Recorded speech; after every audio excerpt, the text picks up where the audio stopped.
Hey, LinkedIn, and welcome back to Business Unusual, a live show where we are talking with you as a community about how the coronavirus is impacting the ways that we all work. I'm your host, Caroline Fairchild, editor at large here at LinkedIn.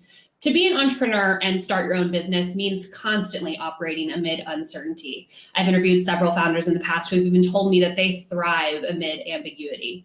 But to operate a startup at any stage during a global pandemic brings a certain level of ambiguity and uncertainty that even the most bullish founder couldn't plan for.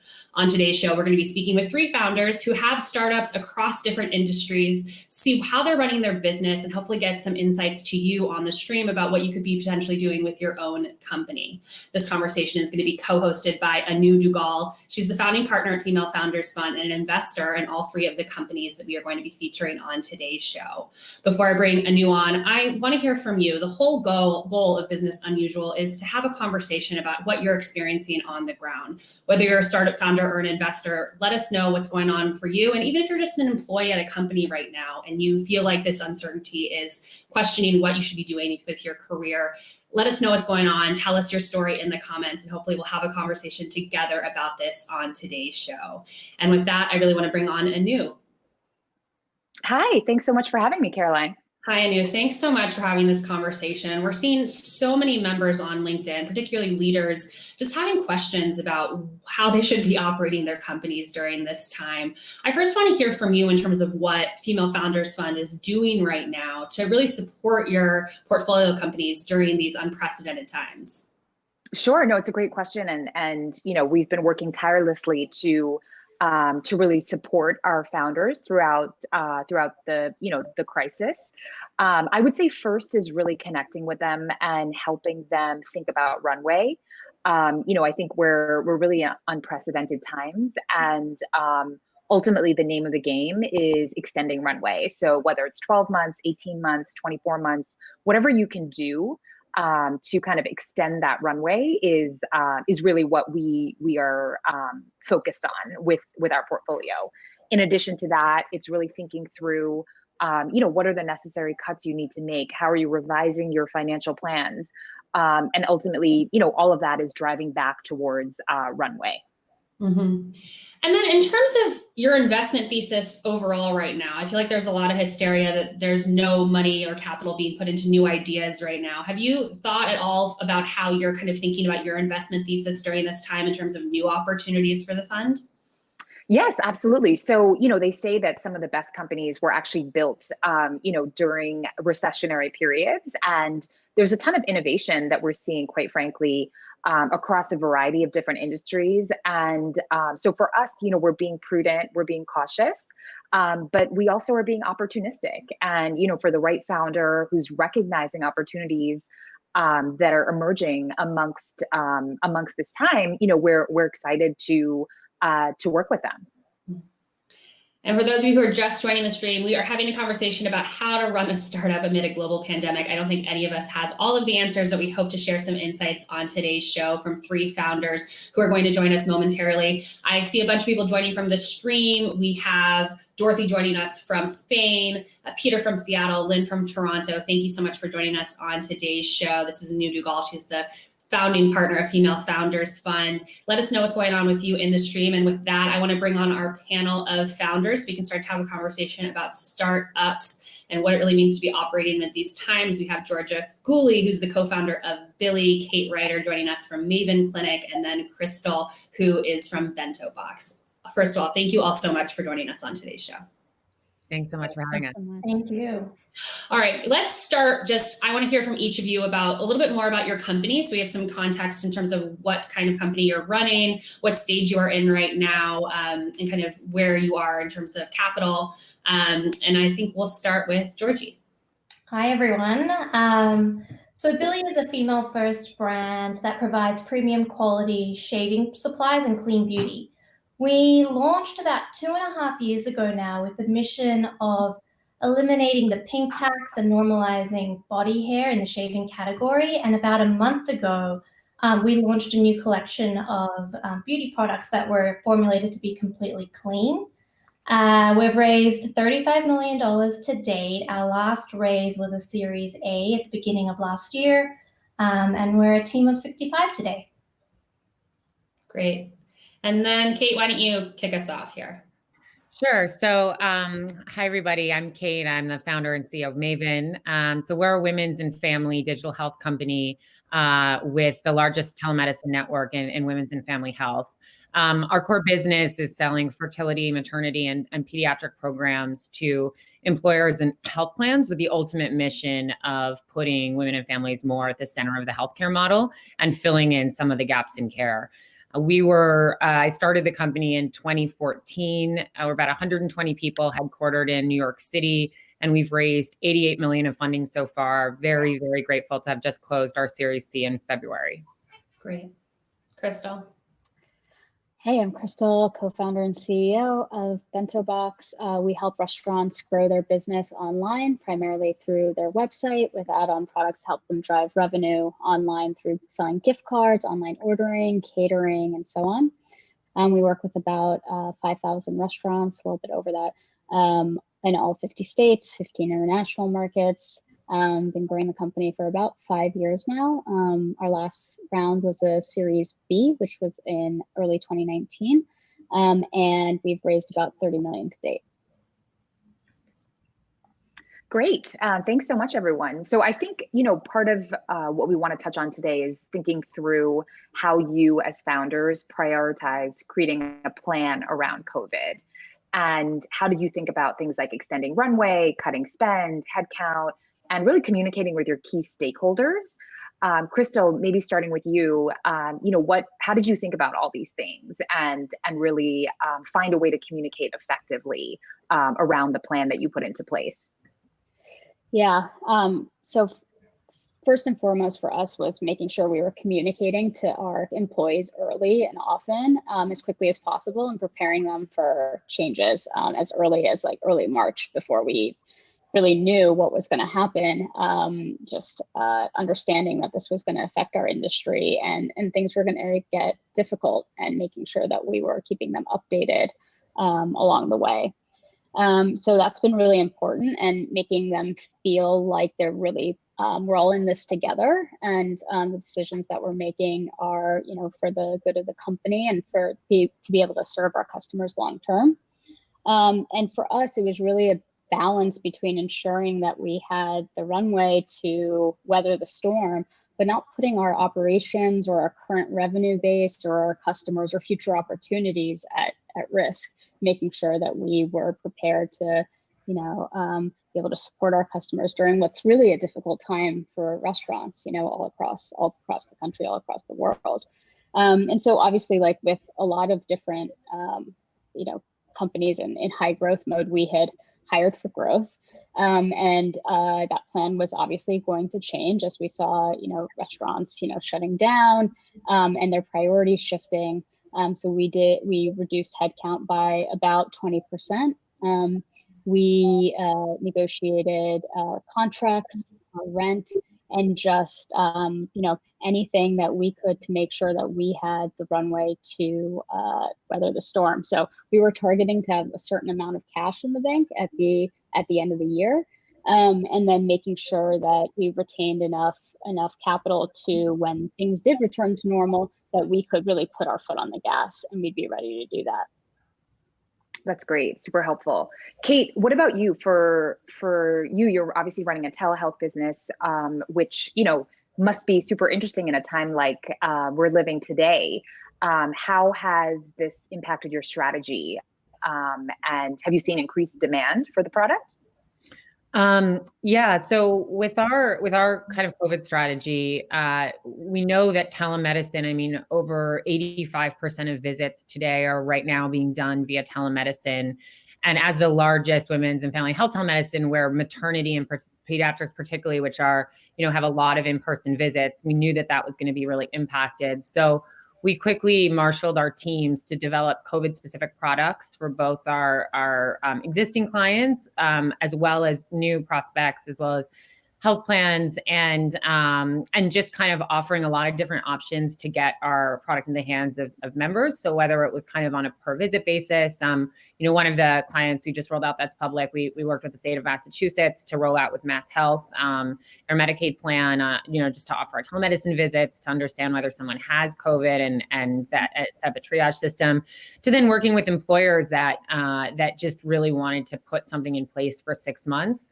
And so we shortened the length of our typical contract size, which is 3 years, and really just have this short-term maternity program, given how impacted pregnancy and postpartum and just parents are right now. I think that it really energized our product org. I think what we feel a genuine sense of just duty and mission to work hard and help right now. We're in a really, really lucky position where we just closed a funding round. So we definitely cut our hiring plan, but we really we're heads down in growth mode to support all of our members. And just, from a utilization standpoint, we've definitely seen a 5x increase in mental health usage on our platform. Overall, we've seen spikes in various and just increased usage. I think by about 50% across all of our providers, but then with specific types of providers, particularly mental health and OB and pediatricians, we've really seen a spike in demand. And we also have also been signing up a lot more providers, physicians and whatnot to serve our increased demand as well. Great, thank you.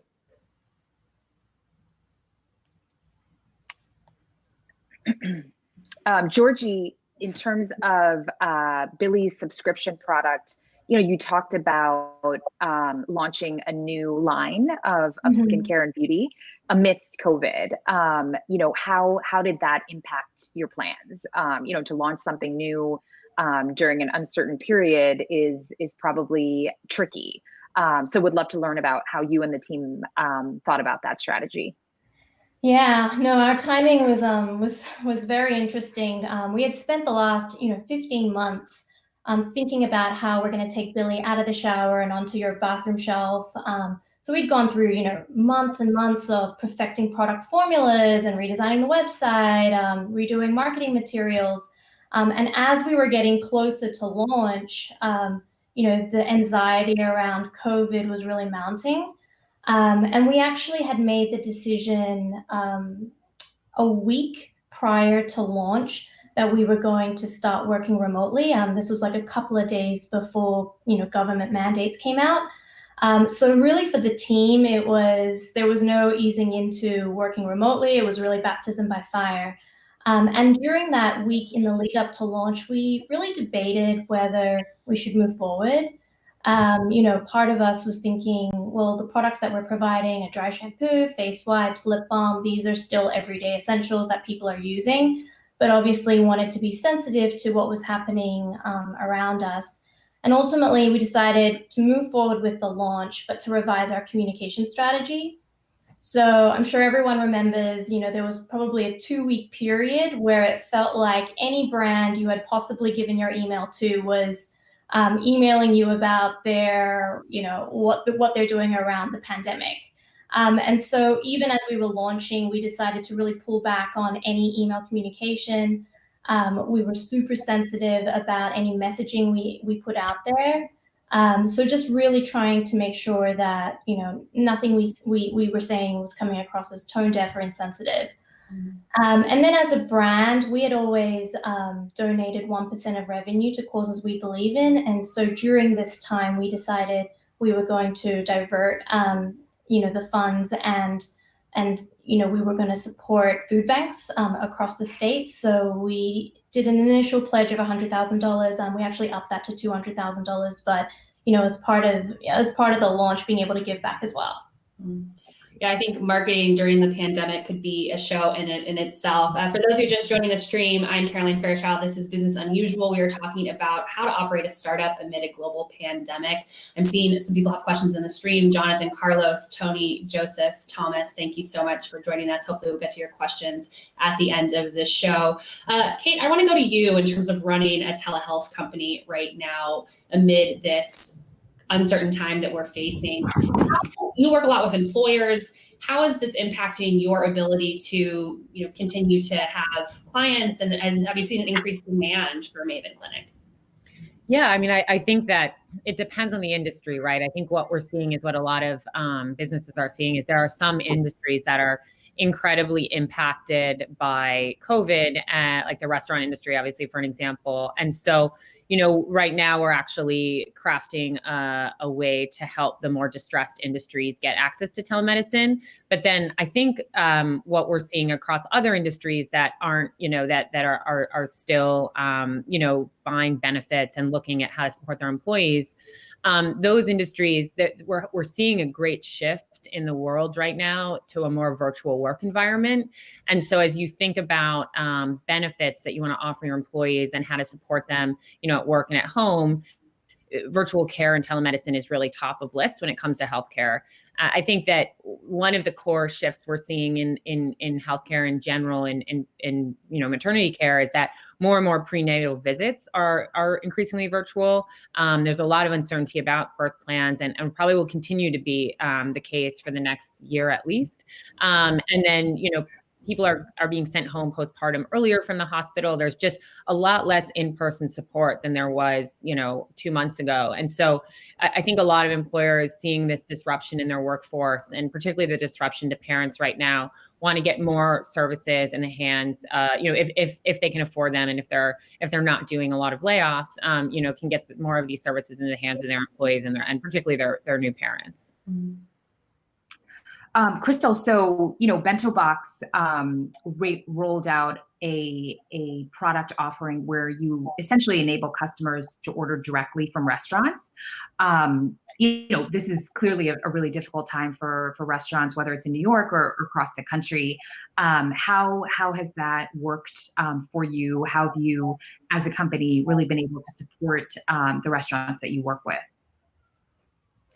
Yeah, I mean, the timing was incredible. I mean, we rolled out our online ordering feature at the start of 2020, and as the pandemic hit, we rolled it out as an add-on feature, and as the pandemic was hitting, we quickly pivoted to be able to sell it as a standalone, where you don't have to buy, our core product, the core website offering, to do online ordering with BentoBox. And this is so important right now for restaurants, where every dollar counts, and those commission fees really eat into their profits. So we've seen an incredible uptake. We've seen a 10x increase in signups for online ordering month over month, and something ridiculous like 3,000% increase in online orders, as you can imagine. And it's been really, really great to be able to support restaurants in that way. And they're getting really creative. Outside of online ordering, there's other revenue driving products off premise that we help restaurants with. So restaurants are selling like $20,000 of gift cards in like a matter of a week through our platform, through like their loyal customers that want to visit the restaurant when it reopens, or they're doing like virtual wine classes or virtual pasta classes. One restaurant in Boston is doing a virtual pasta class, and in like 3 days they sold like $2,000 in tickets through our platform for this virtual class. So it's really inspiring to see how these restaurants are thinking outside of the box, and we're trying to help support them, not only in online sales, but how do they like increase those sales? How do they become better marketers? How do they navigate the stimulus loan? And it's been really important for our team, because we're a very mission-driven team, and being able to see the direct impact we're making to these small businesses is really great. Right. I think that is such an important point. Being creative during this time is almost a silver lining. Seeing a lot of small businesses hungry to figure out different ways to operate and be creative about that. We do have a lot of startup founders joining us on the stream. We have Ariel, who runs a startup nursing agency, Lisa, who runs a creative agency out of Atlanta, Diva, who runs Bridges to Rails, an infrastructure documentation company. Thank you so much for joining us. Since we have so many founders with us on this conversation, I wanted to throw it back to the founders to hear if they have any creative ways to cut costs right now. And we just discussed being creative around operation costs or how to drive revenue. I don't know if any of the founders want to jump in. Yeah, I mean, what we looked at is we looked at every single vendor contract that we have, and we just looked, and we're really methodical around, what do we need to keep, what do we need to renegotiate, what's nice to have. I mean, I think I'm extremely sensitive to small businesses right now as well, being one, and so I think our what we're trying to do is figure out how do we all continue to work together, but in a cost-conscious way where everybody wins. And so that's kind of, we've just systematically gone through line by line a lot of our costs and are really taking that approach. Yeah, we did exactly the same. So we asked every department head to go through all of the expenses, determine, what was a necessity, what was more of a nice to have, particularly recurring expenses that we had. Were there opportunities for us to, downgrade from a premium to a sort of more basic plan? We also had the opportunity to move out of one of our office spaces because it was a month-to-month lease. So I think, during these times, it is doing your homework and looking at all your contracts, understanding what's committed for the long term, where there's an opportunity to scale back. Yeah, I would echo what Kate and Georgie says, like going through every line item and just, making the difficult decisions.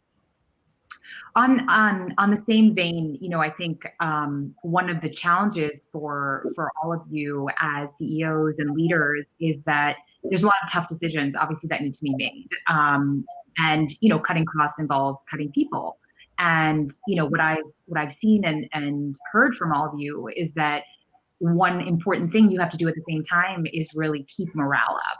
And Kate, you and I were talking about what I thought was something really unique that you were doing with your team around having different employees share creative works. So whether it was poems or really things that inspired them with the company, to again, just create that camaraderie virtually.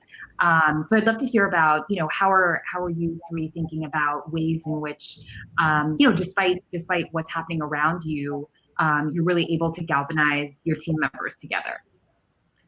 Yeah, I think that has been one of our high points. I love reading them every morning. Basically, a team. We started off where it was myself and the exec team writing notes every day that were almost like journals about what this new life is like. And it could have been about the business, or it could have been something totally personal, like sharing a story about a family member in Italy or something like that. And so, but now as we've been in this environment longer and longer, we open it up to the entire company, and so every morning I get to hear kind of someone's perspective, and it's great. And I think it's really been a huge morale boost to help us all still feel connected and, humanize where everyone's living. There was one this week about one of our marketing team members who talks about living in a 400 square foot apartment and how the bathroom is one of her meeting rooms. So now whenever we're in a meeting with her, we're like, are you in the bathroom right now? But that's it. Those types of stories, I think, are keeping everyone going because this is really abnormal. I think, the other thing is just being really transparent. I think the businesses, I'm sure Georgie and Crystal are reading the same books and whatnot, but it's like the businesses that move fast, are decisive, are nimble, are creative, are the ones that are going to stay in business and come out winners right now. And so I think for us, just being really, really transparent with the team on how are we doing? How are things? How are we seeing things? Like, I think every business, well, almost every business is going to have, a rough Q2. There's not a whole lot of economic activity right now. And so just in general, keeping that line of communication open, over communicating. And then, with our execs, we have daily exec stand-ups, so that we're also completely in sync. And sometimes we talk about the business, and then other times, we'll just tell funny stories, and, happy hours are really important too right now. Yeah, definitely. What about you, Georgie? Yeah, I think all of that is exactly right. It's transparency, making sure everyone, really understands that, as a business, how we're going to navigate through this short-term, long-term. And then we want to make sure that our team feels supported both professionally and personally. So over communicating, making sure that we're having, formal touch bases, but we've also put in place almost like a social calendar for the team. So it's not mandatory, but if you wanted to join a happy hour or a meditation class or turn your Zoom on and do a dance class together, we're providing that opportunity for people to connect outside of work as well. We have a few folks as well that are, in a small apartment on their own, sort of craving for that social interaction. And if we can be, if we can sort of come together as like a family during this time, this is where I think this is where we'll both benefit coming out of the other side. That's great. What about you, Crystal? Yeah, obviously transparency is key. And, we have our customer love channel where we share various stories of impact. We play like fun games through Slack where like someone takes pictures of their workspace and you have to guess whose it is. I do a weekly Q&A where people submit questions, so if they have things they want to ask me directly and I answer for the entire team. So yeah, it's just keeping those lines of communication open and like sprinkling some like fun moments throughout that just feel really human. I think it's great, and I'm sure your employees all agree that you are spending so much time thinking about the employee experience right now, particularly given the tough decisions that all of you have had to make with your businesses. But how are you keeping your own mental health up? Terrell in the stream is asking about that. Anything personally as a leader that is keeping you sane, operating a company right now from home and trying to just keep yourself grounded? So I have my guilty pleasures, which I can share, that keep me pumped up. Reggaeton videos.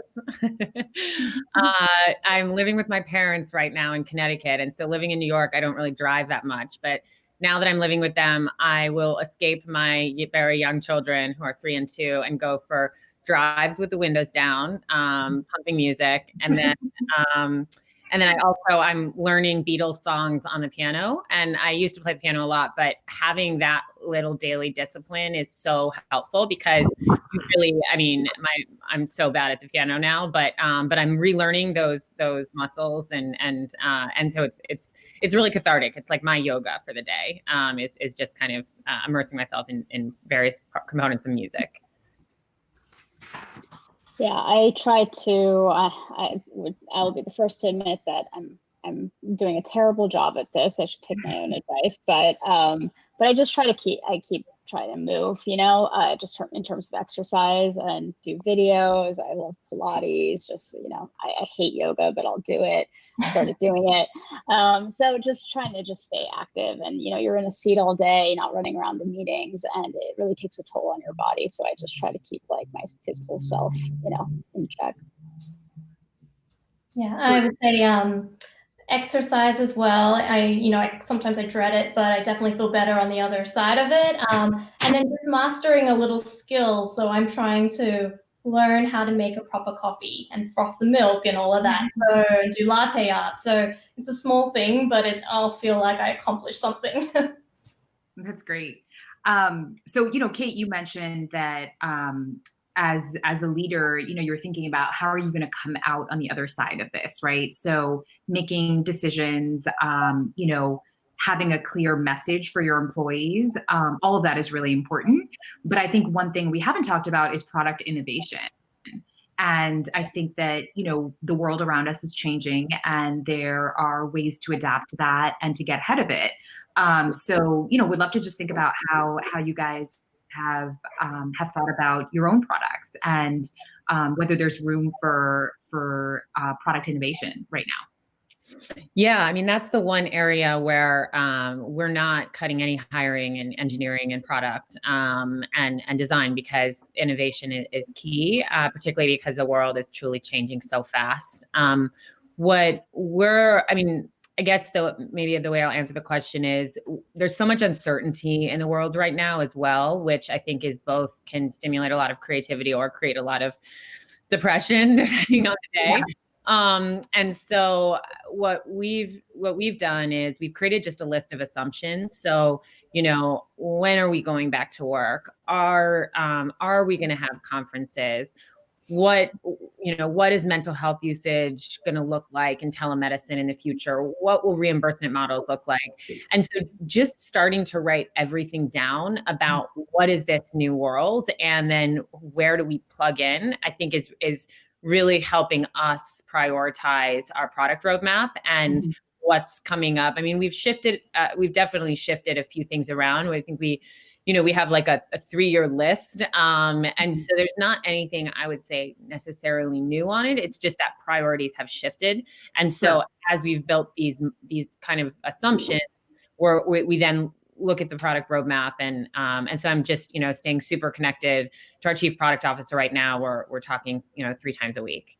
That's great. I'm seeing a lot of questions in the stream right now, and some of the topics we've already hit on the show. So if you're just joining us, this is Business Unusual. We're talking about startup operations amid COVID-19. Replay the stream. It'll be on LinkedIn editors page after this. But I did want to go to Billy because Tony has a question that I think we can, Georgie. Yeah. It happens all the time. I'm sure it does. Can answer in terms of, Tony wants to know, how do you evaluate marketing, media strategy, and messaging during this time? Earlier in the stream, you were talking a little bit about this new product you were launching and trying to figure out the branding and messaging. Any tips for Tony as he's trying to think about how to communicate with customers right now?